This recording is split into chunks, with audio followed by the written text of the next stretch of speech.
மூன்றாம் பாலினத்தவர் அவங்களுக்கு இந்த இந்துவில் அந்த குடும்பத்தில் சொத்து உரிமை இருக்குதா? இது ஒரு பெரிய டிபேட். ஸ்ட்ரைட்டாகவே ஆன்சர் சொல்கிறேன் பாருங்க, இல்லை, அதுதான் உண்மை. என்னுடைய வியூ என்னன்னாக்கா, பை பர்த்லேயே உரிமை உண்டுன்னு 2005 கொண்டு வந்துட்டீங்க. யாருக்குமே பை பர்த்லேயே உண்டுன்னு. ஸோ பிறக்கும் போதே அவங்க மூன்றாம் பாலினத்தை 4ஆம் பாலினம் அதை பற்றி ஒன்று இல்லை. ஆணோ பெண்ணோ அவங்களும் பிறவியில் தானே வராங்க, பிறவி இல்லாமல் வேற லைனில் வராங்க. ஸோ பை பர்த்தில் வரும்போதே அவங்களுக்கு அந்த ரைட்ஸ், கோஆப்பர்ஷனரி ரைட்ஸ் வந்துடுது. அந்த மாதிரி ரைட்ஸ் வரும்போது அவங்களுக்கும் ஆண் பெண் மூன்றாம் பாலினத்தை எல்லாத்துக்குமே சமமாக பார்க்கப்படணும். அந்த மாதிரி சட்டத்தை மாற்றணும். முதல்ல இந்த பிரிக்கப்படாத இந்த குடும்பத்தில் கூட்டு குடும்பத்தில் கர்த்தா அப்படின்னு சொல்லக்கூடியவர், நிர்வகிக்கக்கூடியவர், அந்த குடும்பத்தை நிர்வகிக்கக்கூடியவர் ஒரு மூத்த ஆண் உறுப்பினராக இருக்கார். அது முதல்ல இருந்தது. அதுக்கப்புறம் பெண்களுக்கும் இந்த கர்த்தாவா இருக்கக்கூடிய ஒரு தகுதியை 2005ஆம் ஆண்டுக்கு பிறகு வந்து விட்டது.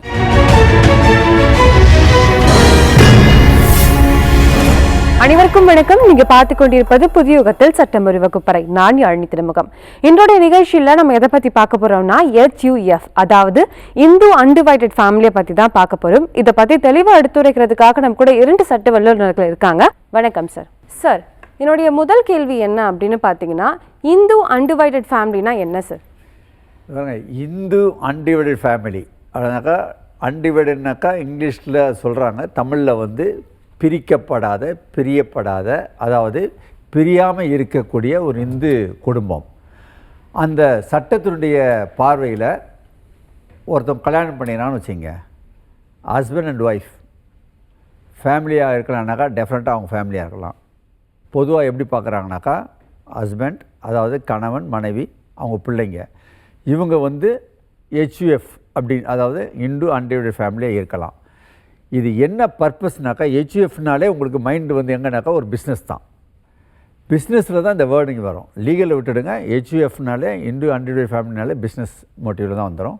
அது ஏன் அது பிஸ்னஸ் மோட்டிவில் அந்த பேரில் இயங்குறாங்க கூட்டு குடும்பத்தில்னா, மெயின் பர்பஸே டேக்ஸ், இன்கம் டேக்ஸினுடைய பெனிஃபிட் அதில் நிறையா இருக்குது. அதனால தான் இந்த HUFன்றது ஃபேமஸாக இருக்குது. Okay sir. சார், இந்த HUFல மெம்பர் அந்த மாதிரி ஏதாச்சும் ரிஜிஸ்ட்ரேஷன் இல்லை ரிட்டன் அக்ரிமெண்ட் அந்த மாதிரி ஏதாச்சும் இருக்கா சார்? அதாவது சார் சொன்னது மாதிரி இந்த ஹிந்து அன்டிவைடட் ஃபேமிலி அப்படிங்கிறது இந்து பிரிக்கப்படாத குடும்பம், கூட்டு குடும்பம் அப்படிங்கிறத சொல்லுது. இந்த கூட்டு குடும்பத்தில் உறுப்பினர்கள் குறைந்தது 2 நபர்கள் இருக்கலாம். Okay sir. ஒரு ஆணும் ஒரு பெண்ணும். ஒரு தனிப்பட்ட நபர், ஒரு தனிமரம் தோப்பாகாது அப்படிங்கிற மாதிரி இந்த கூட்டு குடும்பங்கிறது ஒரு 2 நபர் குறைந்தபட்சம். மற்றபடி இந்த குடும்பத்தில் முதல்ல இந்த பிரிக்கப்படாத இந்த குடும்பத்தில் கூட்டு குடும்பத்தில் கர்த்தா அப்படின்னு சொல்லக்கூடியவர், நிர்வகிக்கக்கூடியவர், அந்த குடும்பத்தை நிர்வகிக்கக்கூடியவர் ஒரு மூத்த ஆண் உறுப்பினராக இருக்கார். அது முதல்ல இருந்தது. அதுக்கப்புறம் பெண்களுக்கும் இந்த கர்த்தாவாக இருக்கக்கூடிய ஒரு தகுதியை 2005ஆம் ஆண்டுக்கு பிறகு வந்து விட்டது.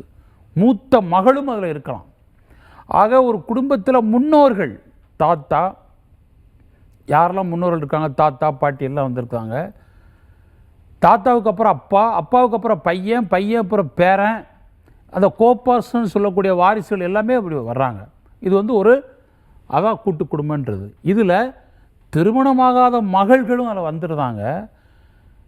அவங்க திருமணம் ஆனால் கூட அவங்களுக்கு இந்த கூட்டு குடும்பத்தில் சொத்தில் பங்கு உண்டு அப்படின்னு 2005க்கு அப்புறம் சட்டம் திருத்தம் செய்யப்பட்டது, வாரிசு உரிமை சட்டம். அதனால் அவங்களும் இதில் மூத்த ஆண் உறுப்பினர் மாதிரி பெண்களும் கர்த்தாவாக இருக்கலாம் அப்படின்னு சொல்லுது. ஆக இதுதான் ஒரு கூட்டு குடும்பத்தினுடைய ஒரு நிலை. இதில் மினிமம் 2 நபர்கள் இருக்கலாம். அதுதான் சட்டம் தெளிவாக சொல்கிறது. இந்து பாரம்பரிய சட்டம், அப்புறம் வாரிசுரிமை சட்டம், அதே போல் நம்ம சார் சொன்னது போல் இன்கம் டேக்ஸ் பர்பஸாக இது பண்ணுறதுனால இன்கம் டேக்ஸ் ஆக்ட், அதுவும் இந்த தொடர்பான சட்டங்கள் இதில் இருக்குது இந்த கூட்டு குடும்பத்தில். Okay sir. சார், இப்போது ஜாயிண்ட் ஃபேமிலின்னு சொல்கிறோம், ப்ளஸ் அன்டிவைடட் ஃபேமிலின்னு சொல்கிறோம். நம்ம சொல்லும் பொழுது ரெண்டுமே ஒரே அர்த்தம் மாதிரி தான் இருக்குது. இது ரெண்டுமே ஒரே அர்த்தம் தானே, இல்லை வேறு ஏதாச்சும் அர்த்தம் இருக்கா சார்? அதாவதுங்க, இதில் வெவ்வேறு வேர்டிங்ஸ் இருக்குது. ஆக்சுவலாக அன்டிவைடுனாலே அதாவது டிவைட் ஆகாத ஒற்றுமையாக இருக்கக்கூடிய இந்து குடும்பம் அன்டிவைடட் ஃபேமிலி HUFனாக்கா. ஜாயிண்ட் ஃபேமிலினாக்கா ஒற்றுமையாக இருக்கிறது. நீங்கள் ஒற்றுமையாக இருக்குதுன்னா என்ன அர்த்தம்? இன்னொரு வகையில் வந்து டிவைட் ஆகாமல் இருக்குதுன்னு அர்த்தம். ஸோ இன்னொரு பிரதிபம்பம் தான் அது. சட்டத்தில் ரெண்டுமே ஒன்று தான். Okay sir. சார் நீங்கள் சொல்லும்பொழுது கர்த்தா அப்படின்னு ஒரு விஷயம் சொன்னீங்க இல்லையா? கர்த்தானா யார் சார்? அது வந்துட்டு பெண்ணும் இருக்கலாம் அப்படின்னீங்க. பட் கர்த்தானா யார்? அதுவும் அவங்களுடைய பவர்ஸ் என்னன்னு கொஞ்சம் எலாபரேட்டாக சொல்லுங்கள் சார். அதாவது கர்த்தா என்பவர் ஒரு பிரிக்கப்படாத ஒரு இந்து கூட்டு குடும்பத்தில் கர்த்தா என்பவர் நிர்வாகம் செய்பவர். அந்த குடும்பத்தில் அந்த தந்தைன்னு சொல்கிறோம் இல்லையா, மூத்த ஆண் உறுப்பினர், அவர் வந்து அந்த குடும்பத்தை நிர்வகிக்கக்கூடியவர். எல்லோரும் அவருக்கு ஒரு குடும்பத்தில் கட்டுப்பட்டு அதுக்கு கீழே இருக்கக்கூடியவர்கள் அவங்களுடைய மனைவி, அப்புறம் பிள்ளைகள், அந்த வாரிசுகள் எல்லாமே இந்த கர்த்தாவுக்கு கட்டுப்பட்டவர்கள். Okay sir. அதாவது கூட்டு குடும்பத்தினுடைய நியதி அது. இப்போ அவர் நிர்வகிக்கிறாரு.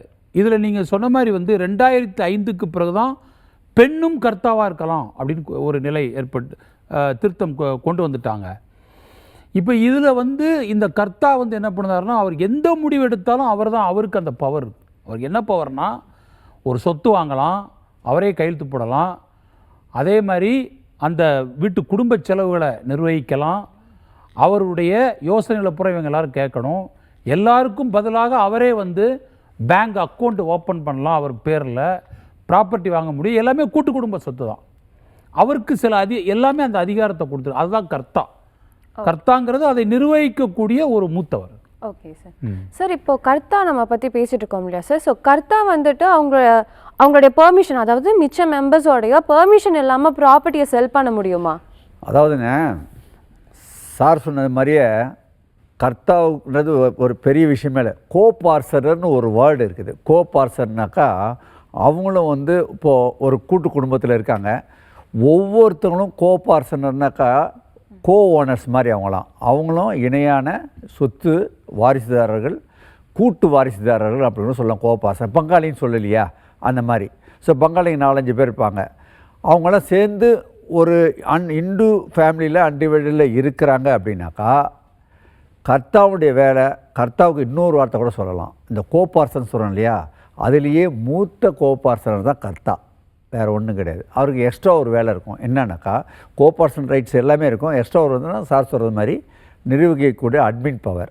இந்த அட்மினிஸ்ட்ரேஷன் அவர் பண்ணுறாங்க அந்த HUFலனாக்கா, இல்லை ஒரு ஏதாவது பிஸ்னஸ் பண்ணுறாங்கனாக்கா, அவர் அந்த ஃபேமிலியுடைய நன்மைக்காக தான் எடுக்க முடியும். ஒன்று, யாராவது ஒரு கோபார்சர் சப்போஸ் அப்ஜெக்ட் பண்ணாங்கனாக்கா அதை கன்சிடர் பண்ணி உட்காந்து அவங்களுடைய கன்சென்ட்டும் வாங்கணும். இவர் இஷ்டத்துக்கும் தன்னாமலே பண்ண முடியாது. சட்டத்தினுடைய பார்வையில் அவர் ஒவ்வொரு செயலும் தன்னுடைய சொந்த நலனுக்காக பண்ணக்கூடாது. சொத்து பாதுகாப்பு, சொத்தினுடைய டெவலப்மெண்ட், அந்த கூட்டு சொத்தினுடைய பாதுகாப்பு அவங்களுடைய நன்மைக்காக கருதி தான் அவர் செயல்பட முடியுமே தவிர அந்த ரவுண்டுக்கு வெளியே போனார்னாக்கா அது அவர் தான் லைபிள், மற்றவங்க லைபிள் கிடையாது. இதனுடைய பண்பு அவர் தான், இந்த வட்டத்துக்குள்ளே தான் அவர் இயங்கணும். ஓகே சார், ரொம்பவே தெளிவாக சொன்னீங்க சார். அவருடைய அர்த்தம் என்ன, அவருடைய பவர்ஸ் என்னன்னுட்டு. நம்ம தொடர்ந்து பேசுறதுக்கு முன்னாடி ஒரு காலர் நினைச்சிருக்காங்க, உங்ககிட்ட பேசிடலாம். வணக்கம். வணக்கம் சார். வணக்கம், எங்க இருந்து பேசுறீங்க, உங்க பெயர்? என் பேர் ஒசூர்ல இருந்து பேசுறேன் சார், சண்முகன்றவங்க பேசுறேன் சார். ஓகே சார், உங்களுடைய சந்தேகம்? சார், எங்க அப்பாவுக்கு வந்து 2 வயசு மேடம். அவர் சின்ன பொண்டாட்டி பசங்களுக்கு வந்து தான பத்திரமா எல்லா சொத்தும் தான பத்திரம் பண்ணிடுறாரு. ஓகே, தான பத்திரம் பண்ணிடுறதுனால சார் உங்க டிவி வால்யூமை கம்மி பண்ணிட்டு பேச முடியுமா? ஓகே சார், பண்ணிட்டேன் சார். சொல்லுங்க சார். அவரு சின்ன பொண்டாட்டி பசங்களுக்கு வந்து 1995 தான பத்திரம் பண்ணிடுறாரு. 2020 இறந்துறாரு மேடம். 2016 நான் கேஸ் போட்டோம். தான பத்திரம் தான் பண்ணிருக்காரு, உடையாதுன்ற மாதிரி ரொம்ப ஸ்ட்ராங்கா பேசுறாங்க மேடம். உடையுமா உடையாதான்றது மட்டும் கேட்கறேன் மேடம். சார், ஓகே இப்போ நீங்க எங்க இருந்து பேசுறீங்க? ஒசூர்ல இருந்து சார். ரைட், உங்க பேரு? சண்முகம் சார். எப்போ தான பத்திரம் எழுதினார் அவரு? 1995 சார். 1995 எழுதிட்டார். Right, okay. இந்த ப்ராப்பர்ட்டி அவருக்கு எப்படி வந்தது? இந்த எழுதி கொடுத்தா இந்த ப்ராப்பர்ட்டி எப்படி வந்தது அவருக்கு? அவர் சொந்தமா சம்பாரிச்சதா? இது இல்ல, நாங்க வந்து 1971 அவர் வாங்கியிருக்காரு சார். அது வந்து ஜாயிண்ட் ஃபேமிலில இருக்கும்போது வாங்கியிருக்காரு. அவர் வந்து என்னுடைய சுயாதீன சொத்துன்ற மாதிரி அவர் சின்ன பொண்டாட்டி பசங்க எழுதியிருக்காரு சார். இருக்கட்டும். இப்போ வந்து என்ன விஷயம்னா, நல்லா தெரிஞ்சுங்க, இந்த கேஸில் அவர் சொந்தமா சம்பாரிச்ச சொத்து அப்படின்னு நிரூபணம் ஆனாக்கா அவர் வின் பண்ணுவாரு. இல்லை இது வந்து கூட்டு ஜாயிண்ட் ஃபேமிலியுடைய ப்ராப்பர்ட்டி தான், இதுலேருந்து வந்தது தான் அது அப்படின்னு நீங்கள் நிரூபிச்சிங்கன்னா நீங்கள் வின் பண்ணுவீங்க. இதுதான் அந்த கேஸுடைய தன்மை. ஓகே சார், ரொம்பவே தெளிவா சொன்னீங்க சார். கண்டிப்பா அவங்களுக்கு பயனுள்ளதா அமையும். நம்ம தொடர்ந்து பேசுறதுக்கு முன்னாடி ஒரு காலர் இணைஞ்சிருக்காங்க, அவங்க கிட்ட பேசிடலாம். வணக்கம். ஹலோ வணக்கம்மா, எங்க இருந்து பேசுறீங்க, உங்க பெயர்? மேம் நான் விழுப்புரம் டிஸ்ட்ரிக்ட்ல இருந்து கால் பண்றேன் மேம். என்னுடைய நேம் பரமேஸ்வரி. சொல்லுங்கம்மா, உங்களுடைய சந்தேகம். ஓகே, எங்க வீட்டு பக்கத்துல வந்து பாத்தீங்கன்னா ஒரு மர இழைப்பகம் இருக்கு மேம். ஓகே. அந்த மர இழைப்பகம் வந்து பாத்தீங்கன்னா ரன் ஆகும்போது நிறைய டஸ்ட் பொல்யூஷன் பிளஸ் எங்களுடைய பில்டிங் வந்து பாத்தீங்கன்னா அதிர்வு அந்த மாதிரிலாம் ஏற்படுது. ஓகேம்மா. ஓகே, அதுக்காக நாங்க அந்த ஹவுஸ் ஓனர் கிட்ட இன்ஃபார்ம் பண்ணிருந்தோம். இந்த மாதிரி அவங்கள வெக்கேட் பண்ண சொல்லுங்க, வாடகைக்கு இருக்கிறவங்கள அந்த இழைப்பகம் நடக்காத அளவுக்கு வேற இடத்துல வேற ஏதாவது ஊருக்கு வெளியே அந்த மாதிரி வச்சு நடத்த சொல்லுங்கன்னு சொல்லிட்டு பலமுறை கம்ப்ளைண்ட் பண்ணிருந்தோம். ஓகே. ஆனா அவங்க எந்த ரெஸ்பான்ஸும் பண்ணல. ஓகே. அதுக்காக நாங்க என்ன பண்ணோம், இனிஷியல் ஸ்டேட்டஸ்ல இருந்து அதாவது வந்து பாத்தீங்கன்னா விஓ ஆபீஸ்ல கம்ப்ளைண்ட் பண்றது, ஆர்ஐ டிபார்ட்மெண்ட்ல இந்த மாதிரி ஒவ்வொரு டிபார்ட்மெண்ட்ஸா நாங்க கம்ப்ளைண்ட் கொடுத்துட்டே வந்தோம். ஓகே. யாரும் வந்து எங்களுக்கு சரியான ரெஸ்பான்ஸ் கொடுக்கவே இல்லை. ஓகே. எல்லாரும் என்ன சொல்றாங்கன்னா இது ஃபாரஸ்ட் டிபார்ட்மெண்ட்டுக்கு போகணும் அப்படின்னா பிடிஓக்கு போய் கொடுங்க, ஊரக வளர்ச்சித்துறையில போய் கொடுங்க அப்படின்னு சொல்லிட்டு எங்களை ஒவ்வொரு டிபார்ட்மெண்ட்டா மூவ் பண்ணிட்டே இருந்தாங்க. எல்லா டிபார்ட்மெண்ட்ல இருந்து எங்களுக்கு ரிப்போர்ட் கொடுக்குறாங்க, நாங்க சத்தம் வராம போட சொல்றோம், டஸ்ட் வராம பாத்துக்க சொல்றோம் அப்படின்னு சொல்றாங்களே தவிர யாரும் அவங்கள அங்க இருந்து வெக்கேட் பண்ணுங்கன்னு சொல்ல மாட்டேன்றாங்க. ஓகேம்மா. இந்த பாதிப்பு எங்களுக்கு மட்டும் இல்ல, எங்களை சுத்தி இருக்கிற எல்லாருக்குமே தான் இருக்கு. ஓகே, ப்ராப்பர் ஆக்ஷன் இல்லைன்னு சொல்ல வரீங்க, கரெக்டா? ஆமா. இதுக்காக நாங்க யார போய் மீட் பண்ணணும், எப்படி எடுத்துட்டு போகணும்னு தெரியாம நாங்க ஹைகோர்ட்ல பிடிஓ மேல ஒரு ரிட் ஃபைல் பண்ணிருந்தோம். ஓகே. ஆனா அவங்க சைடுல இருந்து இது வந்து எந்த ஒரு மெசேஜுமே கொடுக்கல. ரிட்டுக்கு எங்களுக்கு சொல்யூஷன் கொடுப்பாங்க இல்லையா, அந்த மாதிரி இன்னும் எதுவுமே எங்களுக்கு கொடுக்கல. கிட்டத்தட்ட அவங்க கிட்டயும் சொல்லி நாங்க ஒரு 3 months மேல ஆயிடுச்சு. ஓகே. அவங்க ரிப்போர்ட் எதுவும் கொடுக்கலன்றதுனால நெக்ஸ்ட் ஸ்டெப்பா நாங்க கண்டெம்ட் ஆஃப் தி கோர்ட் தான் ஃபைல் பண்ணணும் அப்படின்ற ஸ்டேஜ்க்கு வந்துட்டோம். ஓகே. ஆனா இன்னும் நாங்க ஃபைல் பண்ணல. நாங்க பிடிஓக்கு கால் பண்ணாலும் அவங்க ரெஸ்பான்ஸ் பண்ண மாட்டாங்க. நீங்க நேர்ல வந்து பார்த்தோம், கடை மூடி இருந்தது, அவங்க ரன் பண்ணல இப்படின்னு சொல்றாங்களே தவிர யாரும் எழுத்துப்பூர்வமா எங்களுக்கு ஒரு லெட்டர் கொடுக்க மாட்டேன்றாங்க. ஓகேம்மா. இதுக்கு நாங்க யாரை மீட் பண்ணணும், என்ன பண்ணணும்ன்றது எங்களுக்கு தெரியாம இப்ப நாங்க கால் பண்ணிருக்கோம் மேம். ஓகேம்மா, உங்களுடைய சந்தேகத்துக்கு வழக்கறிஞர் பதில் சொல்வாங்க. மேற்கொண்டு எந்த சந்தேகம் இருந்தாலும் நீங்க வழக்கறிஞர் கிட்ட கேட்கலாம். சொல்லுங்க சார். அம்மா இப்போ சொல்லுங்கம்மா, என்ன பிரச்சனை? உங்க என்ன ரிட்டு வந்து எப்போ போட்டீங்கம்மா? கிட்டத்தட்ட ஒரு 2 months ஆயிடுச்சு சார். சரிங்க, இப்போ ரிட்டில் என்ன ஆர்டர் போட்டிருக்காங்கம்மா ஹைகோர்ட்ல? இப்ப நாங்க வந்து அவங்க ரன் பண்ண கூடாது அப்படின்னு சொல்லி அவங்களுக்கு ரிட் கொடுத்திருந்தோம். சரிங்க. அவங்க வந்து அதுக்கு பதில் மனு எங்களுக்கு கொடுக்கவே இல்லை, ரிட் பண்றாங்க லெட்டர். இல்ல, இப்போ நீங்க ஒரு வழக்கறிஞர் மூலமா ரிட்டு ஃபைல் பண்ணிருக்கீங்க இல்லையா? ஆமா சார். அந்த ரிட்டுல ஏதாவது உயர்நீதிமன்ற உத்தரவு பிறப்பிச்சிருக்காங்களா, இல்ல கேஸ் பெண்டிங்ல இருக்கா? இல்ல சார், உயர்நீதிமன்றம் எந்த உத்தரவையும் பிறப்பிக்கல. ஆமா, பிறப்பிக்கல. அப்போ கொஞ்சம் நீங்க வெயிட் பண்ணுங்க. ஏன்னா இந்த ரிட்டுல வந்து நீங்க சொல்லக்கூடிய அந்த அதிகாரிகளெல்லாம் ரெஸ்பாண்டா போட்டு அவங்க மேண்டமஸ் ரிட்டு அந்த குறிப்பிட்ட நீதி பேராணைய உங்க வழக்கறிஞர் தாக்கல் செஞ்சு கேஸ் நடந்துட்டு இருக்கு. அதுல ஒரு உத்தரவு பிறப்பித்தாதான் நடவடிக்கை எடுக்க முடியும். இப்ப நீங்க கண்டெம்ட் ஆஃப் கோர்ட் போக முடியாது, ஏன்னா உத்தரவு மீறல். அவங்க உத்தரவு இன்னும் பிறப்பிக்கப்படலை. அதனால நீதிமன்ற உத்தரவை பேஸ் பண்ணி தான் அடுத்த ஸ்டெப்புக்கு நீங்க போக முடியும். அதாவது உங்க பேர் என்னம்மா? உங்க பேரு? பரமேஸ்வரி. எந்த ஏரியாலமா இருக்கிறீங்க? Viluppuram district sir. ரைட். இப்போ உங்களுடைய பிரச்சனை என்னன்னா வெரி சிம்பிள். உங்களால் தூசியில் இருக்க முடியல, சவுண்டில் இருக்க முடியல, அங்கே நிம்மதியான ஒரு வாழ்வு இல்லை, இவன் கெடுக்கிறான். அதை எப்படி அமைதியான வாழ்வுக்கு நீங்கள் திரும்பணும்? எங்கே தான் அவனை எதுக்கு ஷிஃப்ட் பண்ணணும்? இவ்வளோதான் உங்கள் மேட்ரு. இதெல்லாம் ஹைகோர்ட்டில் போனால் 10 வருஷம் இருக்கும். நான் சொல்கிற மாதிரி கேளுங்க. நேராக ஸ்ட்ரெயிட்டாகவே அங்கே லோக்கலில் டிஸ்ட்ரிக்ட் என்விரான்மெண்டல் இன்ஜினியர் இருப்பான், மாவட்ட அந்த பொல்யூஷன் அதிகாரி, அவனுக்கு ஒரு ரிஜிஸ்டர் போஸ்ட் அனுப்புங்க. இந்த மாதிரி பொல்யூஷன் இருக்குது, ஏர் பொல்யூஷன் இருக்குது, லைசன்ஸ் வாங்கினானா அப்படி சொல்லிட்டு அவனுக்கு உடனே அனுப்புங்க. அனுப்பிச்சிட்டு அக்னாலஜ்மெண்ட் வந்த உடனே அவன் சரியாக பதில் சொல்லனாக்கா உடனே ஆர்டிஐயில் கேளுங்க. அதுலேயே க்ளோஸ் ஆகிடும், 100% க்ளோஸ் ஆகிடும். ஏன்னாக்கா பொல்யூஷன் கண்டிப்பாக உண்டு. நீங்கள் பொல்யூஷன் போர்டை அணுகுனீங்கனாக்கா 2 வாரத்தில் அதை க்ளோஸ் பண்ணிடுவான். அப்படி சப்போஸ் க்ளோஸ் பண்ணலனாக்கா இதுக்கு தனியாக ஒரு நீதிமன்றம் இருக்குமா, கிரீன் ட்ரிபியூனல்னு இருக்குமா எங்கே நம்ம சென்னையில். அந்த கிரீன் ட்ரிபியூனலில் போனீங்கன்னாக்கா ஒரே மசாலா ஆடுறவங்க. இதே ஹைகோர்ட்டுக்கு போகிறீங்க, இது ஒன்று. ரெண்டாவது செகண்ட் லைனு பொல்யூஷன்ன்றது வந்து கிரிமினல் கேஸ் ஆகும். அவன் மேலே லோக்கல் இன்ஸ்பெக்டர்கிட்ட ஒரு கம்ப்ளைண்ட் எழுதுங்க, இந்த மாதிரி நியூசன்ஸ் இருக்குது, தூங்க முடியல, இந்த மாதிரி இருக்கான்னு சொல்லிட்டு இன்ஸ்பெக்டர் போலீஸ் வந்து எடுக்க மாட்டான். ஆனால் இதுக்கு எடுக்கணும் சட்டப்படி. நீங்கள் ரிஜிஸ்டர் போஸ்ட் முதல் கம்ப்ளைண்ட்டு ரிஜிஸ்டர் போஸ்ட் பண்ணுங்கள் இன்ஸ்பெக்டருக்கு. இன்ஸ்பெக்டர் ஆக்ஷன் எடுக்க மாட்டான். அந்த அக்னாலஜ்மெண்ட்டை வந்து டிசிக்கு போடுங்க, டெப்டி கமிஷனருக்கு போட்டிங்க, இல்லை மஃப்சல் இருந்தால் எஸ்பிக்கு போடுங்க, அதுவும் அக்னாலஜ்மெண்ட் வாங்குங்க. இது ரெண்டுத்தையும் வச்சு லோக்கல் மேஜிஸ்ட்ரேட் கோர்ட்டில் போட்டிங்கனாலே ஒரே வாரத்தில் அவன் மேலே கிரிமினல் கேஸ் போட்டு க்ளோஸ் பண்ணுறான். இதுக்கெல்லாம் போய் ஹைகோர்ட்டில் போனீங்கன்னா வேலைக்கு ஆகுமா? இமீடியட்டாக செய்யணும், நாளைக்கே ஒரே மாதத்தில் க்ளோஸ் ஆகிடும். போலீஸ் ஸ்டேஷனுக்கும் போனேன் சார். நான் சொன்னேன் இந்த பாருமா, போலீஸ் ஸ்டேஷனுக்கு போனீங்கன்னா அவன் எடுக்க மாட்டான். நான் சொன்னது மாதிரி நீங்கள் கேட்டிருக்க மாட்டீங்க. நீங்கள் கம்ப்ளைண்ட் ரிஜிஸ்டர் போஸ்ட் அனுப்பிச்சிங்களா? நேரடியா கொடுத்து அதெல்லாம் வேணாம், அதெல்லாம் நேரடியெல்லாம் நம்ம போலீஸ் எடுக்காது. நான் சொல்கிறத கேளுங்க, சட்டப்படி அது கிரிமினல் குற்றமாகும், அது போலீஸ் எடுக்க மாட்டான். நீங்கள் ரிஜிஸ்டர் போஸ்ட் பண்ணுங்க, அக்னாலஜ்மெண்ட்டு வாங்குங்க, அப்பயும் எடுக்க மாட்டான். எஸ்பிக்கு போடுங்க, இந்த மாதிரி நாங்கள் வந்து இன்ஸ்பெக்டர் கொடுத்தா ஆக்ஷன் எடுக்கணும்னு சொல்லிட்டு எஸ்பியும் ஆக்ஷன் எடுக்க மாட்டான். இதெல்லாம் சட்டம் சொல்லுது. என்னென்னா பிஎன்டபிள்யூன்னு புது கிரிமினல் சட்டம் சொல்லுது. இதெல்லாம் ஃபாலோ பண்ணணும். இதெல்லாம் ஃபாலோ பண்ணாமல் நீ கோர்ட்டுக்கு போக முடியாது. இதெல்லாம் முடிஞ்ச பிறகு நேராக லோக்கலில் மேஜிஸ்ட்ரேட் கோர்ட்டில் கிரிமினல் கோர்ட்டில் போட்டிங்கன்னா ஒரே வாரத்தில் ஆர்டர் ஆகும். இது சொல்கிறது சட்டம், அதை மொதல் ஃபாலோ பண்ணுங்க. Okay sir. ரைட், ரொம்பவே தெளிவாக சொன்னீங்க சார். மற்றொரு காலர் நம்ம கூட நினைச்சிருக்காங்க, அவங்ககிட்டயும் பேசிடலாம். வணக்கம். வணக்கம் சார், எங்க இருந்து பேசுறீங்க? உங்க பெயர்? பேசுறேன். சொல்லுங்க சார், உங்களுடைய சந்தேகம். அதாவது நாங்கள் வந்து கிறிஸ்தவர். ஓகே. அந்த எனக்கு பையனுக்கு ஒரு திருமணம் செய்து வச்சிருந்தோம். Okay sir. அந்த பெண்ணு எனக்கு பையனை டைவர்ஸ் பண்ணிட்டு போயிட்டான். ஓகே. இப்போ அவனுக்கு பல இடங்களை சம்பந்தம் பார்த்துட்டு இருக்கோம். Okay sir.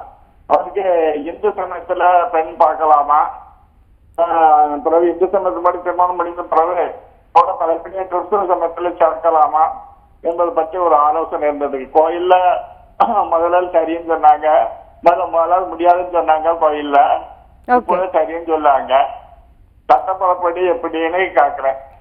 ஓகே சார், உங்களுடைய சந்தேகத்துக்கு வழக்கறிஞர் பதில் சொல்லுவாங்க. சொல்லுங்க சார். ஐயா, நீங்க வந்து கிறிஸ்துவ மதம். ஆமா.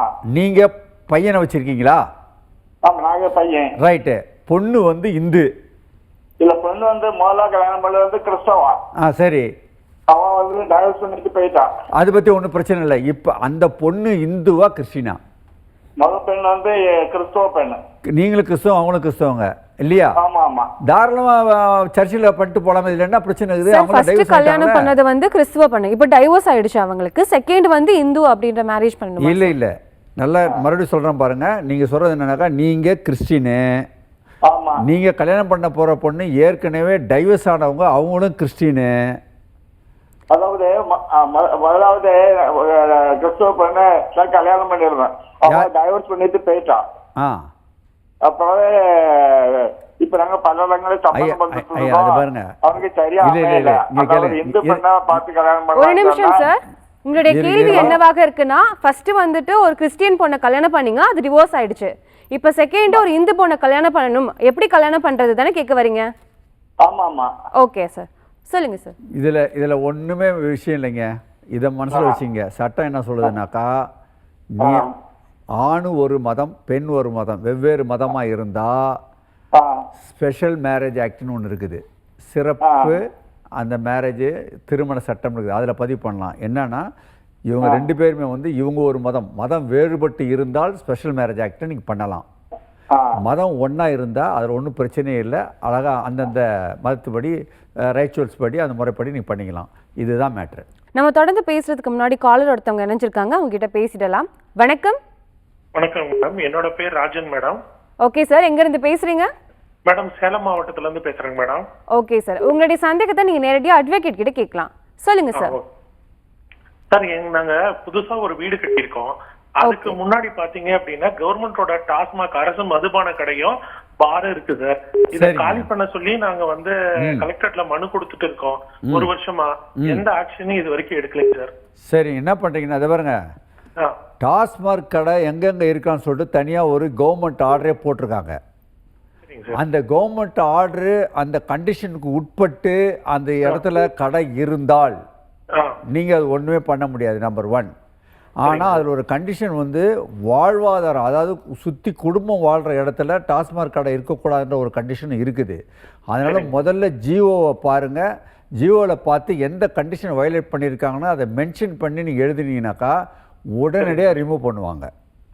ஓகேங்க சார். ஓகே அப்படி சப்போஸ் ரிமூவ் பண்ணலன்னா ஒரே ஒரு வழி ஹைகோர்ட்டில் ரிட்டு போடுறதான். Okay sir. பக்கத்தில் ஸ்கூலும் இருக்கக்கூடாது. ஸ்கூலு இருந்தாலும் நீங்கள் அழகாக ரிட்டு போடலாம். கண்டிப்பாக ஸ்கூலு, மார்க்கெட்டு, பிளேஸ் இருக்கு இருந்தாலும். ரொம்பவே தெளிவாக சொன்னீங்க சார். மற்றொரு காலர் செஞ்சுருக்காங்க, அவங்ககிட்டயும் பேசிடலாம். வணக்கம். வணக்கம் சார். வணக்கம் மேம். வணக்கம் சார், எங்கேருந்து பேசுறீங்க, உங்கள் பெயர்? சார் இது வந்து பார்த்தீங்கன்னா தமிழ்நாடுல இருந்து ராஜு பேசுகிறேன். ஓகே சார், உங்களுடைய சந்தேகத்தை நீங்கள் நேரடியாக அட்வொகேட்கே கேட்கலாம். சொல்லுங்கள் சங்கரன் சார்.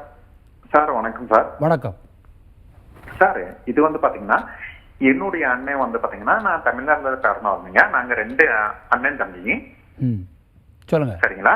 இதுல வந்து பார்த்தீங்கன்னா அண்ணன் வந்து பார்த்தீங்கன்னா இப்போதைக்கு பார்த்தீங்கன்னா அமெரிக்கா போயிட்டு வெள்ளி கோடீஸ்வரன். சரிங்களா. சென்னையில வந்து வீடு எல்லாமே இருக்குங்க. சரிங்க. எனக்கு வந்து பாத்தீங்கன்னா பிறந்த இடத்துல வந்து பாத்தீங்கன்னா ஒரு வீடு இருக்குங்க. அப்பா இறக்குறதுக்கு முன்னாடியும் வந்து பாத்தீங்கன்னா எனக்கு ஒரு சின்ன பிரச்சனைல வந்து பாத்தீங்கன்னா அவரு வந்து பாத்தீங்கன்னா அப்பா கிட்ட அம்மா கிட்ட வந்து பாத்தீங்கன்னா வீடை எழுதி வாங்கிட்டாரு. சரி. எனக்கு ஒண்ணுமே கொடுக்கலைங்க. சரி. நான் இப்ப பாத்தீங்கன்னா வாடகை வீட்டுல இருக்கேங்க. ஓ சரிங்க. இருக்கிறது வாடகை வீட்டுல. என்னுடைய மனைவி வந்து பாத்தீங்கன்னா ஸ்டோக்ல இருக்காங்க. ஸ்டோக் பாத்தீங்கன்னா உங்களுக்கு தெரியும்ல, அதுல இருக்காங்க. அப்ப பாத்தீங்கன்னா இவங்க வந்து பாத்தீங்கன்னா அம்மா வந்து நான் பாத்துக்கிறேன் சொல்லி கூட்டு போயிட்டாருங்க சென்னைக்கு. அங்க பாத்தீங்கன்னா அவங்க வந்து 2 வருஷம் பாத்தீங்கன்னா வச்சுட்டு இந்த வீட்டை வந்து பாத்தீங்கன்னா சொந்த வீட்டை வந்து பாத்தீங்கன்னா வாடகைக்கு விட்டாங்க. ஓ சரி. அந்த வாடகை வாங்கி அம்மாவை பார்த்தாங்க. ஓ சரிங்க. அங்க வந்து பாத்தீங்கன்னா ரொம்ப கொடுமை. இப்போ என்ன பண்ணாங்கன்னா சொல்லுங்க சார், ஒரே நிமிஷம் சார் சொல்லிடுறேன். சொல்லுங்க. அம்மா வந்து பாத்தீங்கன்னா என்னை கூப்பிட்டு வாடா, என்னை கூட்டு போறான்னு சொன்னாங்க. வேற வழி இல்லாம நான் வந்து பாத்தீங்கன்னா அவரை போய் அம்மாவை போய் கூட்டு வந்துட்டீங்க. சரி. இப்ப அவங்க என்ன சொல்றாங்கன்னா வாடகை விட்ட வீட்டுல பாத்தீங்கன்னா அம்மா வந்து உள்ளுக்கு வந்து ஒரு ரூம் இருக்குங்க, செப்பரேட் ஒரு ரூம் இருக்கு. அதுல வந்து விட மாட்டாரு இவரே. ஏன்னா அவர் பேர்ல இருக்கிறதுனால விட மாட்டாரு அம்மாவை. இப்ப வந்து பாத்தீங்கன்னா அம்மாவை நான் வச்சுக்கிற முடியலைங்க. ஏன்னா நான் வாடகை வீட்டுல இருக்கனால அவங்க வந்து என்ன சொல்றாங்கன்னா வாடகை வீட்டுல 1 மாசத்துக்கு தான் வச்சுக்கிற முடியும், நீங்க வந்து முடியாது, அவங்கள வச்சுக்கிற முடியாது. அப்ப இப்ப நான் என்ன பண்ண முடியும் சார்? இப்போ உங்களுக்கு என்ன சொல்யூஷன் வேணும் சார்? சொல்யூஷன்னா அவர் வந்து பாத்தீங்கன்னா அந்த சொந்த வீட்டை அவர் எழுதி வாங்கிட்டாரு. இப்ப அந்த சொத்து வந்து யாருடைய சொத்து, யார் பேர்ல இருந்துச்சுங்க முதல்ல? அம்மா பேர்ல. அம்மா பேர்ல. அம்மாவுடைய சொந்த என்ன சேல் டீடு மாதிரி போட்டீங்களா, சுய சம்பாத்திய சொத்தா, எப்படி? அப்பா வாங்கியிருக்காங்க, அம்மா பேர்ல வாங்கியிருக்காங்க, அப்படிதானே? அதேதாங்க. அம்மா பேர்ல வாங்கியிருக்காங்க சொத்து. அந்த சொத்து வந்து ட்ரீட்டட் அஸ் செல்ஃப் அக்வைர்ட் ப்ராப்பர்ட்டிங்க. புரியுதுங்களா? அம்மா வந்து அவங்க யாருக்கு வேணாலும் அதை தானா எழுதி வைக்கக்கூடிய ரைட் அவங்களுக்கு இருக்கு. நல்லா தெரிஞ்சுக்கோங்க. பாரம்பரிய சொல்லுங்க. ஒரு பிரச்சனையில வந்து அவரை வந்து எழுதி வாங்கி இப்ப என்னன்னு சரிங்க சொன்னீங்கன்னா அவருக்கு பவர் ஆஃப் அட்டார்னி தான் கொடுத்துருக்காங்க. நான் உங்களை பாத்துக்கிறேன்னு சொல்லிட்டு தான் கூட்டு போயிருக்காங்க. சரிங்க. இல்ல அதெல்லாம் வந்து உங்களுக்குள்ள குடும்ப அண்டர்ஸ்டாண்டிங் வந்து யார் பாத்துக்கிறதுங்கிறது ரெண்டாவது. பத்திரத்தை பொறுத்த வரைக்கும் பவர் ஆஃப் அட்டார்னி வந்து யார் கொடுத்துருக்கா? அம்மா. அம்மா வந்து ஜெனரல் பவர் ஆஃப் அட்டார்னி, அது பொது அதிகார பத்திரமா? அதுக்கு வந்து கண்டிஷன் ஏதாவது அதில் போட்டிருக்காங்களா, அதில் எழுதியிருக்காங்களா? அவங்க வந்து பாத்தீங்கன்னா அவங்க இருக்கிற வரைக்கும் அந்த ஒரு இதுல வந்து பாத்தீங்கன்னா அவங்களோட இருக்கிற வரைக்கும் அவங்களுக்கு தான் உரிமை. சரிங்க. அதில் எழுதியிருக்கு இல்லை? அதில் டாக்குமெண்ட்ல ஏதாவது எழுதியிருக்கா இவங்க அம்மாவை நான் தான் பார்த்துக்கணும் இல்லை நீங்கள் பார்க்கணும் அப்படிங்கிற உங்களுக்குள்ள இருக்கக்கூடிய அந்த இஷ்யூஸ் ஏதாவது? நான் கையெழுத்து எதுவுமே போடல சார். எனக்கு தெரியாதுங்க. எனக்கு தெரியும் 1 வருஷம் கழிச்சு தான் தெரியும் சார். சரிங்க. இப்போ நல்லா தெரிஞ்சுக்கோங்க. சொத்துல 2 விஷயம் இருக்கு. ஒன்று பாரம்பரிய சொத்து, இன்னொன்று செல்ஃப் அக்வைர்ட் ப்ராப்பர்ட்டி. இந்த செல்ஃப் அக்வைர்ட் ப்ராப்பர்ட்டிங்கிறது சுய சம்பாத்திய சொத்து. ஒரு பழமொழி சொல்லுவாங்க, ரோட்டில் போகிறவனுக்கு கூட எழுதி வைக்க முடியும் அப்படின்னு. புரியுதுங்களா? அது எதுக்காக சொல்கிறாங்கன்னா யார் பேரில் இருக்கோ, யார் பேரில் பர்ச்சேஸ் பண்ண மாதிரி அந்த சேல் டீடு போட்டிருக்கோ அவங்களுடைய சுய சம்பாத்திய சொத்தாக அது கருதப்படும். நீங்கள் அப்படியே வந்து இது அப்பா வாங்கினது, அப்பாவுடைய வருமானத்தில் வாங்கின நீங்கள் நீதிமன்றத்தில் அசல் வழக்கு தாக்கல் பண்ணி நீங்கள் அதை ப்ரூவ் பண்ணால் ஒழிய, அவங்ககிட்ட ஏதாவது எஸ்டாப்ளிஷ் பண்ணதுக்கு உங்கள்கிட்ட எவிடன்ஸ் இருந்தால் ஒழிய அது செல்ஃப் அக்வர்ட் ப்ராப்பர்ட்டியாக தான் கருதப்படும். அதை அவங்க யாருக்கு வேணாலும் எழுதி வைக்கலாம். அதை நீங்கள் என்ன பண்ண முடியாது, கொஸ்டின் பண்ண முடியாது. புரியுதுங்களா? அதனால் நீங்கள் உங்கள் பிரதர் மேலே நீங்கள் வழக்கு போடுறதா இருந்தாலும் நீங்கள் இதையெல்லாம் கருத்தில் கொண்டு தான் ஒரு வழக்கறிஞர்கிட்ட நீங்கள் வந்து சிவில் சூட் ஃபைல் பண்ணி உங்கள் பிரச்சனைகளை தீர்த்துக்கொள்ள முடியும். ஆனால் சொத்தில் ரெண்டு சொத்து இதுதான். ஒன்று பாரம்பரிய சொத்து. பாரம்பரிய சொத்தை யாரும் வந்து யாருக்கும் தானம் கொடுக்க முடியாது. சுய சம்பாத்திய சொத்தை மட்டும்தான் கொடுக்க முடியும். ஓகே சார், இந்த செல்ஃப் அக்யூர்ட் ப்ராப்பர்ட்டிக்கும் ஆன்சிஸ்டர் ப்ராப்பர்ட்டிக்கும் டிஃபரன்சியேஷன் தெரிஞ்சாலே மோஸ்ட்லி இந்த மாதிரி ப்ராப்ளம்ஸ் இந்த மாதிரி பிரச்சனைகள் வந்து வராது. ஓகே சார், நம்ம இந்து அன்டிவைடட் ஃபேமிலியை பற்றி தானே சார் பேசிட்டு இருக்கோம். ஸோ இந்து வாரிசின்படி தேர்ட் ஜெண்டருக்கு ப்ராப்பர்ட்டி ரைட்ஸ் இருக்கா சார்? அதாவதுங்க, மூன்றாம் பாலினத்தவர் அவங்களுக்கு இந்த இந்துவில் அந்த குடும்பத்தில் சொத்து உரிமை இருக்குதா, இது ஒரு பெரிய டிபேட். ஸ்ட்ரைட்டாகவே ஆன்சர் சொல்கிறேன் பாருங்கள், இல்லை, அதுதான் உண்மை. ஆனால் சட்டத்தை கொஞ்சம் வளைச்சி பேசும்போது அவங்களுக்கு இருக்கிறது மாதிரி கொடுக்க முடியும். எப்படி சொல்ல வரேன்னா, 3F அப்படின்றது வந்து யார் லீகல் ஏர்ன்றதை டிஃபைன் பண்ணுது. 3F of Hindu succession act. அதில் பார்த்தீங்கன்னா legal airs means any person, எந்த ஆள் வேணாலும் இருக்கலாம், கமா, ஆண், பெண். ஆனால் அந்த சொத்தை அதை இன்ஹெரிட்னாக்கா அந்த வாரிசு அந்த உரிமை பெறக்கூடிய நபராக இருக்கணும். நான் இதில் என்ன சொல்கிறேன்னா, எனி பர்சன் இருக்கு இல்லையா ஒரு வார்த்தை டெஃபினிஷனில், எந்த நபராக இருந்தாலும். அப்போ மூன்றாம் பாலினத்தரும் அந்த வரம்புக்குள்ளே தான் வராங்க. ஸோ அப்படி பார்க்கும்போது இவங்களும் அந்த உரிமையை பெறுறதுக்கு தகுதி உள்ளவங்க தான். ஆனால் இது எப்படி விஷயத்துக்கு பார்த்தீங்கன்னா, செக்ஷன் 8 பார்த்தீங்கன்னா, ஒரு ஆண் இறந்தால் எப்படி அந்த சொத்து போகும் அப்படின்னு இருக்குது. ஒரு பெண் எப்படி இறந்தாக்கா எப்படி சொத்து போகுன்றது செக்ஷன் 15 இருக்குது. அப்போது ஒரு ஆண் இறந்தால் எப்படி போகணும், ஒரு பெண் எப்படி இறந்தால் எப்படி போகணும், ஆண் பெண்ணுன்ற வேர்டே போட்டிருக்குது. அப்போ மூன்றாம் பாலினத்தவர் இறந்தால் எப்படி போகணுன்ற வேர்டு எங்கேயுமே இல்லை. அதை வச்சு பார்க்கும்போது இவங்களுக்கு சொத்தில் எந்த உரிமையும் இல்லைன்றது தான் நிதர்சனமான உண்மை. இது இப்போ ரீசெண்டாக பார்த்தீங்கன்னா சுப்ரீம் கோர்ட்டில் ஒரு கேஸ் நடந்தது. இவங்களுக்கு வந்து இந்த உரிமை கொடுக்கப்படுமா இல்லையான்னு சொல்லிட்டு.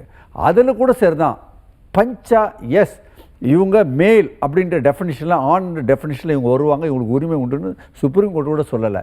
இப்போ ஏதோ போனால் சொன்ன உத்தரப்பிரதேசத்தில் ஒரு மேட்டரில் 2025 ஒரு ரெவென்யூ கோட் அப்படின்னு ஒன்று இருக்குது. அதில் மட்டும் சொல்லியிருக்காங்க, மூன்றாம் பாலினத்தவர் அவங்க வீட்டை விட்டு வெளியே தள்ளக்கூடாது, வீட்டில் அவங்க வாழறதுக்கு உரிமை இருக்குன்னு சொல்லிட்டு ஏதோ அவங்கள பற்றி கொஞ்சம் அப்படி கன்சிடரேஷன் இருக்குது. என்னுடைய வியூ என்னன்னாக்கா, பை பர்த்லேயே உரிமை உண்டுன்னு 2005 கொண்டு வந்துட்டீங்க, யாருக்குமே பை பர்த்லேயே உண்டுன்னு. ஸோ பிறக்கும் போதே அவங்க மூன்றாம் பாலினத்தை 4ஆம் பாலினம் அதை பற்றி ஒன்றும் இல்லை, ஆணோ பெண்ணோ அவங்களும் பிறவியில் தானே வராங்க, பிறவி இல்லாமல் வேறு லைனில் வராங்க. ஸோ பை பர்த்தில் வரும்போதே அவங்களுக்கு அந்த ரைட்ஸ், கோஆப்பர்ச்சுனிட்டி ரைட்ஸ் வந்துடுது.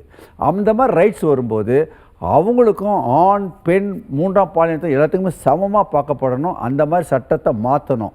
இல்லை அப்படின்னாக்கா டெசிஷனில் இந்த டெஃபினிஷனில் இவங்களும் வருவாங்கன்றது, சட்டத்துக்கு உட்பட்டு வருவாங்கன்றது கோர்ட் டெசிஷன் கொடுக்கணும், ஸ்ட்ரைட்டாக கொடுக்கணும். இது வரைக்கும் கொடுக்கல, இனிமேல் கொடுக்கணுன்னு தான் என்னுடைய ஆதங்கம். ஓகே சார், கண்டிப்பாக அப்படி ஒரு மாற்றம் வருவோம் அப்படின்னு நம்புவோம் சார். சார், நெக்ஸ்ட் கேள்வி என்ன அப்படின்னு பார்த்தா, முன்னாடி கர்த்தா அங்கே இருக்கக்கூடிய நபர்களின் மேல் அக்கறையோ இல்லை நலனுக்கோ செய்யலாம் அப்படின்ற மாதிரி ஒரு விஷயம் பார்த்தோம்ல சார். ஸோ கர்த்தா ஒரு ப்ராப்பர்ட்டியை செல் பண்ணுறாங்களோ இல்லை அடமானம் வைக்கிறாங்களோ அப்படின்ற ஒரு சுச்சுவேஷன் வருது அப்படின்னா மிச்ச மெம்பரோடைய கன்சென்ட் இல்லாமல் அதை பண்ண முடியுமா? இன்கேஸ் அப்படி பண்ணியிருந்தால் அது செல்லுபடி ஆகுமா சார்? அதாவது கர்த்தா குடும்பத்தின் நலனுக்காக தான் அந்த குடும்பத்தில் அவர் செயல்படுறார். நான் ஏற்கனவே நிர்வகிக்கக்கூடிய ஒரு மூத்த கர்த்தாவாக செயல்படுகிறார். அவருக்கு பொறுப்பு, அக்கறை அதிகமாக இருக்கிறது. அப்படிங்கும்போது அந்த சொத்தை விற்கும் போதோ எல்லாருடைய ஒப்புதல் கண்டிப்பாக அவசியம். தன்னிச்சையாக கர்த்தா செயல்பட முடியாது. ஒரு விஷயம், அவர் செயல்படக்கூடிய அந்த குடும்பத்தின் நலனுக்காகத்தான் அப்படி அவர் அவருடைய செயல்பாடுகள் இருக்க வேண்டும். அதைத்தான் சட்டம் சொல்லுது. ஒருவேளை அவர் அது போன்ற தன்னிச்சையாக அவர் செயல்படுவாரேயானால் அது எந்த குடும்பத்தினுடைய நலனை பாதிக்குமானால், கூட்டு குடும்பத்தில் எல்லா கோபாசனுடைய நலனை பாதிக்கின்ற வகையில் இருந்தால் அதில் கண்டிப்பாக கோபாசனர் நீதிமன்றம் செல்ல முடியும். அந்த சர்ச்சையை அப்போ பார்ட்டிஷன் பிரச்சனை வந்துடும். ஆட்டோமேட்டிக்காக அந்த குடும்பம் என்ன செஞ்சிடும், பிரிஞ்சிடும். ஆகையினால பொறுப்புணர்ச்சி கர்த்தாவுக்கு இருக்கிறது. அதனால் லைபிலிட்டிஸ்லேயே எல்லாரும் அது எப்படி வருமானங்களை பகிர்ந்து கொள்வதிலும் எல்லோருக்கும் உரிமை இருக்கிறதோ கோபார்சன் எல்லாருக்கும், அதேமாதிரி லைபிலிட்டிஸ் வந்தாலும் அவங்களுக்கு பொறுப்பு இருக்குது. அப்போ கர்த்தா தனிப்பட்ட முறையில் ஒரு நஷ்டத்தை ஏற்படுத்துறது போல் அவருடைய தன்னிச்சையான செயலில் நடந்தால் அதுக்கு மற்ற கோபார்சனர் பொறுப்பாக மாட்டார்கள். ஆகையினால அந்த பொறுப்பு உணர்ச்சி அவருக்கு இருக்கிறது. சார், முன்னாடி அதாவது HUFல பெண்களுக்கு சொத்துரிமை இல்லைன்னாங்க, அதுக்கப்புறம் இருக்கு அப்படின்றாங்க. இதோடைய எவால்யூஷனை பற்றி கொஞ்சம் சொல்லுங்கள் சார். அதாவதுங்க, இது அருமையான ஒரு கேள்வி. பெண்களுக்கு முதல்ல இனிஷியல் ஸ்டேஜில் பார்த்தீங்கன்னா, அதாவது 1956 இந்த சட்டம் வந்தது. அதுக்கு முன்னுக்கு உள்ள நிலைமை பார்த்தீங்கன்னா, முதல்ல பெண்களுக்கு சொத்தில் எந்த விதமான உரிமையுமே இல்லை அப்படின்ற ஒரு காலகட்டம் தான் முதல் காலகட்டம். இந்த காலகட்டத்தில் இந்த மாதிரி காலகட்டத்தில் பெண்களுக்கும் வேணுன்ற ஒரு சிந்தனையை கொண்டு முதல்ல ட்ரை பண்ணவர் யாருனாக்கா தந்தை பெரியார். 1929 குரல் கொடுத்தாரு, பெண்களுக்கு சம உரிமை வேணும். அவர் தான் முதல்ல இந்தியாவே அவரை பார்த்துச்சு. ஆனால் அவர் கொள்கை ரீதியாக ஆட்சி பிடிக்கணுன்ற எண்ணம் இல்லை. அவர் ஒரு சீர்திருத்தவாதினால அவரால் சட்டத்தை இம்ப்ளிமெண்ட் பண்ண முடியல. அவர் சிஎம் தான் பண்ணியிருப்பார். இது ஒன்று. ஆல்ரைட். அதுக்கு பிறகு பார்த்தீங்கன்னா டாக்டர் அம்பேத்கர் அவரும் இதை இம்ப்ளிமெண்ட் பண்ணணும், சட்டமாக இப்படி கொண்டு வரணும் ரொம்ப ட்ரை பண்ணார். But failed. இந்த சூழ்நிலை அப்படியே வருது, பெண்களுக்கு உரிமை இல்லைன்னு. 1988 NT ராமராவ் அவங்க தான் கொண்டு வராங்க, சட்டத்திலே கொண்டு வராங்க. என்னன்னாக்கா பெண்களுக்கு இதில் சொத்தில் உரிமை உண்டுன்னு அவர் தான் கொண்டு வர்றாரு 88. அதே ஃபாலோ பண்ணி நம்ம கலைஞர் ஐயாவும் தமிழ்நாட்டில் கொண்டு வந்துடுறாங்க. அதில் ஆனால் ஒரு சின்ன விஷயம் என்னென்னா, மேரேஜ் ஆயிருந்ததுனாக்கா அவங்க இல்லை, மேரேஜ் ஆகலைன்னா உண்டு. ஸோ மேரேஜை பேஸ் பண்ணி கிளாஸிஃபிகேஷன் இருந்தது. அது அப்படியே வளர்ந்து இப்போ என்னாச்சு, 2005 சட்டத்தை மாற்றிட்டாங்க. என்னன்னாக்கா ஆணுக்கும் பெண்ணுக்கும் சரிசமம், எந்த வகையிலும் மாற்றமே இல்லை. இவங்களும் கோபார்சனாக இருக்கலாம், அவங்களும் கோபார்சனாக இருக்கலாம், இவங்களும் கர்த்தாவாக இருக்கலாம், அவங்களும் கர்த்தாவாக இருக்கலாம். முழு உரிமை என்ன இருக்குதோ ஆணுக்கு அவ்வளோ பெண்களுக்கு சம உரிமை. கல்யாணம் ஆனாலும் சரி ஆகாட்டினாலும் சரி அப்படின்னு கொண்டு வந்தது 2005 நம்ம இந்திய அரசாங்கம் கொண்டு வந்தது அந்த சட்டம். இந்த மாதிரி தான் அப்படியே எவால்யூஷன் வளர்ந்துருக்குது. ஓகே சார், ரொம்பவே தெளிவாக சொன்னீங்க சார். செல்ஃப் அக்யூர்ட் ப்ராப்பர்ட்டியை HUF சொத்தாக மாற்ற முடியுமா? செல்ஃப் அக்யூர்ட் ப்ராப்பர்ட்டி அதாவது ஒரு தனிப்பட்ட அந்த ஹிந்து அன்டிவைடட் ஃபேமிலியில் இருக்கக்கூடிய அந்த கோபாசனர் யாராவது அவர்களுடைய தனிப்பட்ட ஒரு சொத்தை அவங்க விருப்பத்தின் பேரில் கண்டிப்பாக HUFக்கு எழுத்து மூலமாக அந்த கூட்டு குடும்பத்தில் கொடுக்குறேன்னு அவர்களுடைய கன்சென்ட்டோட பண்ணலாம். Okay sir. ஆனால் அதை எல்லாருடைய ஒப்புதல் அப்படி மாறும்போது அது கூட்டு குடும்ப சொத்தாக மாறிடும். அப்போ அது எல்லாருக்கும் ஈக்குவல் ஷேர் தான் வந்துடும். அது நிச்சயமாக அவருடைய ஒப்புதலோடு அவர் ரிட்டனாக அதை எழுதி கொடுக்கணும். ஓகே, எழுதி கொடுத்து பண்ணால் அதுக்கு HUFனுடைய சொத்தாக மாறிடும். ஓகே, கன்சென்ட் தேவை அப்படின்னு சொல்கிறீங்க. ரொம்பவே தெளிவாக சொன்னீங்க சார். நம்ம கூட ஒரு காலர் இருக்காங்க, உங்ககிட்ட பேசிடலாம். வணக்கம் மேடம். வணக்கம். வணக்கம் சார், எங்கேருந்து பேசுகிறீங்க? உங்கள் பையன்? நாமக்கல் மாவட்டம் மேடம், திருச்செங்கோடு குப்புசாமிங்க. ஓகே சார், உங்களுடைய சந்தேகத்தை நீங்கள் நேரடியாக அட்வொகேட் கிட்ட கேட்கலாம். சொல்லுங்க சார். சார் வணக்கம் சார். சார் குப்புசாமி சார் சொல்லுங்க சார். 2000 ஒரு டாக்குமெண்ட் ஃபோர்ஜரியா பண்ணிட்டாங்க சார் எங்களுடைய பூர்வீக சொத்தை. சூப்பர். அது 2022 தான் எங்களுக்கு தெரிய வந்ததுங்க சார். பரவாயில்ல. அது டாக்குமெண்ட்லாம் எடுத்து நாங்க டிஓ கிட்ட, தாசில்தார் கிட்ட, ஆர்டிஓ கிட்ட, டிஆர்ஓ கிட்ட எல்லாத்துக்கிட்டையும் எல்லாம் வாங்கிட்டோங்க சார் இந்த ரெக்கார்டு. சரி. அது லிமிடேஷன் இருக்கா சார்? லிமிடேஷன் சார் நல்லா தெரிஞ்சுங்க. முதல் கோணல் முற்றிலும் கோணல். ஒரு சிம்பிள் லாஜிக் சொல்கிற பாருங்க, நீ ஸ்ட்ரெயிட்டே பதில் சொல்கிற பாருங்க. இதுக்கு லிமிடேஷன் இல்லை, இதுக்கு ஆன்சர் சொல்லிட்டேன். இருந்தாலும் பேசிக் லாஜிக் சொல்கிற பாருங்க. இந்த மோதிரம் இருக்குது, இன்னொருத்தர் திருடிடுறான். ஆனால் அந்த திருடின மோதிரம் 10 பேர் வாங்கி 15 பேர் வாங்கிட்டான். கடைசியில் ஒரு 20 வருஷம் கழிச்சு தான் எனக்கு தெரியுது இது திருட்டு மோதிரம்னு. 20 வருஷம் கழிச்சு தெரிஞ்சாக்கா இது திருட்டு மோதிரம் நல்ல மோதிரம் ஆகிடும்? திருடு தான். அவன் லேண்ட் கிராபிங் பண்ணியிருக்கான், அது திருட்டு சொத்து தான்.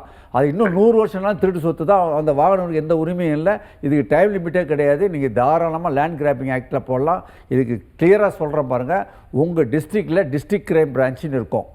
சப்போஸ் பஃபஸலாக இருந்தாக்கா அங்கே போய் கம்ப்ளைண்ட் கொடுத்தீங்கன்னாக்கா உடனே ஸ்பெஷல் செல்லு ஒன்று இருக்குது. அங்கே ஆக்ஷன் எடுத்து உள்ளுக்கு தள்ளிடுவான். நம்பர் 1. நம்பர் 2, அதை பேஸ் பண்ணி இன்வெஸ்டிகேஷன் பண்ணி இது வந்து இல்லீகல் தான், இது வந்து லேண்ட் கிரைம் பண்ணியிருக்கான், உங்கள் சொத்து, இதை வந்து ஆள்மாறாட்டம் பண்ணி இந்த திருட்டு சொத்து தான் அப்படின்னு மாதிரி நிரூபிச்சிட்டாங்கன்னா போலீஸ் ரிப்போர்ட் வாங்கிட்டு உடனே ஐஜி ஆஃப் ரெஜிஸ்ட்ரேஷன் கொடுத்தீங்கன்னா கேன்சல் பண்ணிவிடுவோம் ஈஸியாக. Okay sir. இது லிமிட்டேஷன் கிடையாது ஐயா, நீங்கள் இமீடியட்டாக ஆக்ஷன் எடுக்கலாம். ஓகே சார், ரொம்பவே தெளிவாக சொன்னீங்க சார். இப்போ HUFல வந்து நிறைய டிஸ்பியூட்ஸ் வருது. காரணம் மக்களுக்கு அதை பற்றின தெளிவான விழிப்புணர்வு இல்லை. இது ஒரு மிஸ்கன்செப்ஷன் அப்படின்ட்டு நிறைய பேருக்கு இருக்கும்ல சார். அந்த மிஸ்கன்செப்ஷன் என்ன, ப்ளஸ் அதுக்கு என்ன மாதிரியான ப்ரிகாஷன் எடுக்கலாம் அப்படின்ட்டு கொஞ்சம் தெளிவாக சொல்லுங்கள் சார். மக்களுக்கு கண்டிப்பாக பயனுள்ளதாக அமையும். நிச்சயமாக. அதாவது ஒரு பிரிபடாத கூட்டு குடும்பத்தினுடைய இதை வந்து மக்கள் வந்து ஒரு அறியாமை தான் அது காரணம். இதற்கு வந்து அவங்க வந்து இதில் உள்ள எல்லா சட்ட விதிகளையும் அவங்க வந்து தெரிஞ்சுக்கணும். HUF அப்படிங்கிறது நிறைய இப்போ எலெக்ஷனில் வந்து பார்த்திங்கன்னா அதுலேயும் அந்த ஃபார்மில் வந்து ஃபில் பண்ணும்போது அந்த வருமான வரி இதெல்லாம் காமிக்கும்போது HUFன்னு போட்டிருப்பாங்க. இதை வந்து மக்கள் வந்து தெரிஞ்சுக்கணும். அதை வந்து ஹிந்து அன்டிவைடட் ஃபேமிலி, அதை வந்து கேட்டு தெரிஞ்சுக்கணும். நிறைய பேருக்கு தெரிஞ்சிருக்கு. இருந்தாலும் அதை வந்து இன்னும் ஒரு முழுமையான ஒரு சட்ட அறிவோடு அவங்க வந்து கேட்டு தெரிந்து கொள்ளலாம். அதில் வந்து இருக்கக்கூடிய இந்த பொதுவாக வந்து இந்த வருமான வரி சலுகைகள் வந்து நிறைய இருக்குது. வருமான வரி சட்டத்தினுடைய செக்ஷன் 80C 80D மருத்துவ இது, அப்புறம் அந்த காப்பீடு, எல்லாமே அதில் வந்து ஒரு கூட்டு குடும்பத்தில் வருமான வரி சலுகைகள் இருக்குது. தனிப்பட்ட சொத்து அப்படின்னு பிரியும்போது அதில் இல்லை. இதை அவங்க வந்து புரிஞ்சு இது பண்ணிக்கிடணும். இது வந்து இந்து சட்டம், பாரம்பரிய சட்டம், வாரிசு உரிமை சட்டம், இப்படி எல்லா சட்டங்களும் இதில் வந்து அட்ராக்ட் ஆகுது. அதனால் வந்து நிச்சயமாக ஒரு விழிப்புணர்வு தேவை. அதாவது இது என்ன HUF, இது என்ன சார் இது மாதிரி ஒரு டாபிக் கொடுத்துருக்கீங்கன்னு சொல்லிட்டு இந்த ப்ரோக்ராம் அரேஞ்ச் பண்ணுற வினோத் சார் தான் அரேஞ்ச் பண்ணுறாரு. இந்த ப்ரோக்ராம் எல்லாமே உங்களுக்கு வினோத் சார் தான் அரேஞ்ச் பண்ணுறாரு. அவர் தான் இந்த டாப்பிக்கும் போட்டார். அவர்கிட்ட கேட்டேன், என்ன சார் HUF வேறு ஏதாவது வைக்கலாமேன்னு. இல்லை சார், கேண்டிடேட்டு MLA MPக்கெலாம் நிற்கிறாங்கல்ல, அந்த ஃபார்மில் பார்த்தீங்கன்னா இது ஒரு கொஸ்டின் இருக்குது. HUFனாக்கா நீங்கள் ஏதாவது அது HUFல இருக்கீங்களா அப்படின்னு. எல்லோரும் நாட் அப்ளிகபிள்னு சொல்லிட்டு ஒரு 500 ஃபார்ம்லேயும் அதை நாட் அப்ளிகபிள் தான் போடுறாங்க கேண்டிடேட்டை. மக்களுக்கு அவேர்னஸ்ஸு அந்த கான்ஸ்டியூஷன் நிற்கிறவங்களுக்கே மேக்ஸிமம் இருக்குதா இல்லையான்னு தெரில சார். அதுதான் சார் அந்த மக்கள்கிட்ட கொண்டு போகணும் விளக்கத்தை சொன்னார். எனக்கு அப்புறம் தான் பார்த்தா இது முக்கியத்துவத்தையே உண்மையிலே இது முக்கியத்துவமான சாப்டர். HUF யாரும் மறக்கக்கூடாது, மக்களுக்கு கொண்டு போய் சேர்க்கணும். ஓகே சார், ரொம்பவே தெளிவாக சொன்னீங்க சார். சார், மைனர் கர்த்தாவா ஆக முடியுமா அப்படின்றத கொஞ்சம் ஷார்ட்டாக சொல்லுங்கள் சார். அதாவதுங்க, மைனர் வந்து கர்த்தாவா ஆக முடியுமா முடியாதுனாக்கா கண்டிப்பாக ஆக முடியாது. மைனருக்கு இருந்தாலும் அவங்க கார்டியன், அது யாருனாக்கா அப்பா இருந்தால் ஆட்டோமேட்டிக்காக அது அவர் தான் கர்த்தா. ஆனால் பெண்களும் இப்போ வந்து ஆகலான் இருக்குது. சப்போஸ் ஆண்களும் பெண்களும் எல்லாமே மைனராக இருந்தாக்கா அவங்களுக்கு கார்டியனாக அவங்க அம்மா இருக்கலாம் அப்படின்னு ஒரு காலத்தில் இருந்து. இப்போ என்னன்னாக்கா அந்த மைனருக்கு கார்டியனாக இருந்து செயல்படலாம் கர்த்தா. மைனர் வந்து மைனராக இருக்கும்போது அது கஷ்டம். எல்லாருமே மைனராக இருந்தாக்கா கர்த்தாவாக செயல்பட முடியாது, கார்டியன் மூலமா செயல்பட முடியும். ஓகே சார், ரொம்பவே தெளிவாக சொன்னீங்க. HUFனா என்ன அப்படின்ட்டு பெரும்பாலான மக்களுக்கு தெரியவே இல்லை. அதை ரொம்ப தெளிவாக எடுத்துரைத்த சங்கரன் சாருக்கும் கலைச்செல்வன் சாருக்கும் சட்டம் ஒரு வகுப்பறை நிகழ்ச்சியின் சார்பாக மனமார்ந்த நன்றிகள். நன்றி, வணக்கம். சட்ட ரீதியாக உங்களுக்கு எந்த ஒரு சந்தேகம் இருந்தாலும் நீங்கள் தொலைபேசி மூலியமாக அணுகலாம், இல்லை வாட்ஸ்அப் மூலியமாக அணுகலாம். உங்களிடமிருந்து விடைபெறுவது யாழினி திருமுகம். நீங்கள் பார்த்து கொண்டிருப்பது சட்டம் ஒரு வகுப்பறை. நன்றி.